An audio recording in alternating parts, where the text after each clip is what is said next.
Naeem's a really talented player on offense. He's learning how to let the game come to him. Those open threes he got at the top of the key are a result of running our offense. Been trying to talk to him about being aggressive the second and third time he touches it in the offense, not the first time. Thought he was dialed in on that. He's trying harder on defense. We got him going in the right direction. I've told him all the time in individual meetings that if you were a freshman, you'd be well on your way to having a great career because everybody sees your talent. It's just kind of sporadic talent, but you're not a freshman. You're a guy that was brought in here to help us be relative from day one. And I think as of, the last couple of games, he's kind of turning the corner individually. But the exciting thing is there's even a bigger ceiling for Naeem. But I thought he played a nice floor game tonight. We talk about being a 50% shooter, being a 40% three-point shooter, having twice as many assists as turnovers, rebounding the ball from the guard spot. Tonight I think he had 7 defensive rebounds. So I thought he played well tonight. Coach, may have been just my imagination, but it looked to me like guys may have been shooting actually a little bit earlier in the sets. Did you give them any more latitude this game? Or was it Well, we talked about being aggressive. We've got, 4 or 5 guys on our team that I want them to shoot the ball when they're open. The only exception would be runs into the game. And so tonight I share that view. I think one thing that really helped us tonight is we got our secondary break going a little bit. I think we had 6 baskets in the first half on secondary break. And that was big in this game because Oklahoma's half-court defense is good. We thought we got to try to get at least a certain percentage of our offense before they set their half-court defense. But I thought, it's a game of making shots in a lot of ways. So obviously when the shots were going in tonight, but there was no different message. We want our best shooters to shoot the ball. Coach, in Big 12 play, you guys have had some struggles in these games. What was different tonight? Was it just flat out making shots?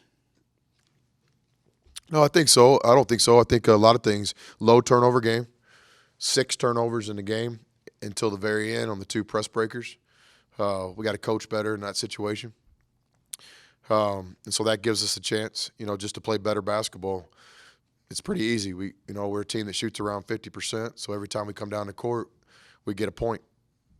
And when we come down the court 15 times in a game, we throw the ball to the other team.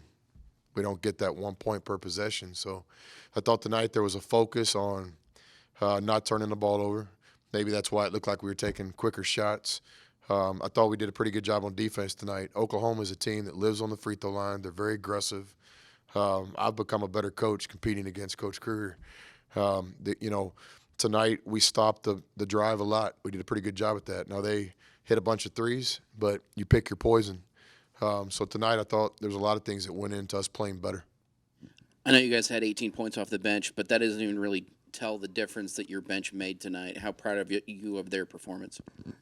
Yeah, so we're a team with 10 players right now, with Norris being 11 and not playing. We got to have contributions from every guy. And I thought Matt Temple had a couple really good possessions today. So and that's our formula. Every guy that comes in the game has to make a play. And then depending on how much time you get, you got to make more plays. But, we're a team, and we need the guys coming off the bench to contribute just as much as the starters. And tonight, I don't care what the stat sheet says, just being in this game, we had some great contributions from the bench. I agree. Coach, Keenan Evans, could you talk a little bit about his ability to manufacture points and to hit really high difficulty shots? He's hitting a lot of step back, fade away. Guys are in his face, and he's still knocking them down. Yeah, it's a player's game, certainly at this level in the Big 12. It seems like every game I watch comes down to 1 or 2 possessions in this league, and then within those moments, a player will make a special play. Saw Forte hit a shot the other day, and players have to make plays, and we've got some guys that can do that. Keenan's a guy that can manufacture his own shot, but we also rely on him to run our team. So he has an ability and a talent to play one-on-one basketball, and I think it's just that fine line between playing within the system and also picking and choosing his moments. And again, tonight in a low turnover game, it gives Keenan a chance to take a couple of those late shot clock one-on-one shots, and those are by design. We want the ball in our playmakers' hands late, and Keenan is one of our many playmakers. Odoms and Woodard only had 24 tonight. You cut them in half from the trip into Norman. What do you think the biggest difference was? Is really locking them down more tonight? I don't know if we locked them down, but I do think that we played some good team defense. Both of those guys, if it's a one-on-one situation, I don't care who's guarding them, they're going to get to the basket.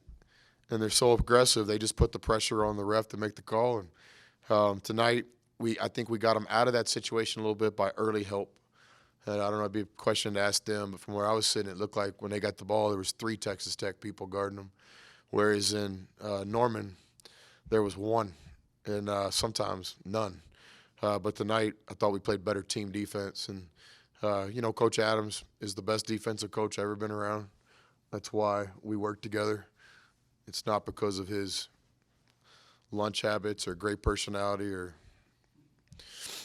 driving habits. It's sure not his driving habits. It's because he's a great defensive coach and he cares about our players, and give him a lot of credit. And then Al Pinkins had a great scout tonight. I thought we responded. I thought we got outplayed and outcoached the first game in Norman. And tonight I thought, we competed. Coach, I've been around Mark on his driving, so I know exactly what you're talking about. But that's not a joke either. I'm telling you, if you see Mark Adams, what does he drive? He drives like I think it's like an Explorer or something. I'm telling you, if you see him, just stop.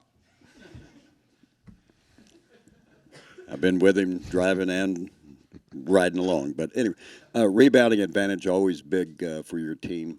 Just a small advantage tonight, but what'd you do well that you liked in that department? Well, in the first half, we gave them 8 offensive rebounds. That was a real problem. A couple of them were just effort. We just didn't make the play. At halftime, we made that a focus, try to make an adjustment, give the players all the credit. We started double blocking out a little bit, changed our scheme, and I think we gave them 3 offensive rebounds in the second half. So that was a big thing for us in the game. You guys had 5 guys scoring double digits tonight. I'm sure you're pretty pleased with that. That's our formula, balance. I've coached teams where we had the leading scorer in the conference. We can win that way too, but each team's different. Each journey's different. This year's team, it's balance. It's three guys in double figures to have a chance, 4 to win, and 5 to win as we start getting closer to March. And so tonight, the balance offensively was a big part of why we had a chance to win. Coach, I know you don't want to play with this being the case, and I know this may be the first of many games that this will be the case, but how happy and what did you like the most about the way your team played with their back against the wall? That was my only message to the guys after the game is it was Brian Berg's birthday, and told him happy birthday. And then the only other message was just that it was I got a lot of respect for how they embraced the last couple of days. When we got back from Austin the other night, we had a very short just conversation, man to man. And, it is what it is. And we talked a lot about the only thing we can control right now is trying to win our next game. And I thought for the most part those guys did that. And so, it's no secret. Today was a game that we have to win to stay alive, in the race. And that comes with a lot of pressure. And I thought at the start of the second half where it looked like we just weren't playing well, our guys were playing hard. I'm telling you, I was in the timeouts. They were playing hard. It's just they started feeling the momentum, and you start looking at that scoreboard, and you start playing the what-if game. And I thought they really zeroed back in and just started playing each possession. But, everybody comes down to a must-win situation. Even on the Monday night in April, you got to win. Some seasons happen a little bit earlier than that. And so we've got a lot of games left and a lot of basketball left. And in no way is each game a must-win now. But I think playing at home today, coming off a couple losses in a row in the league, we got to win this game today. And our players understood that, and it was pretty cool to see them respond in that type situation.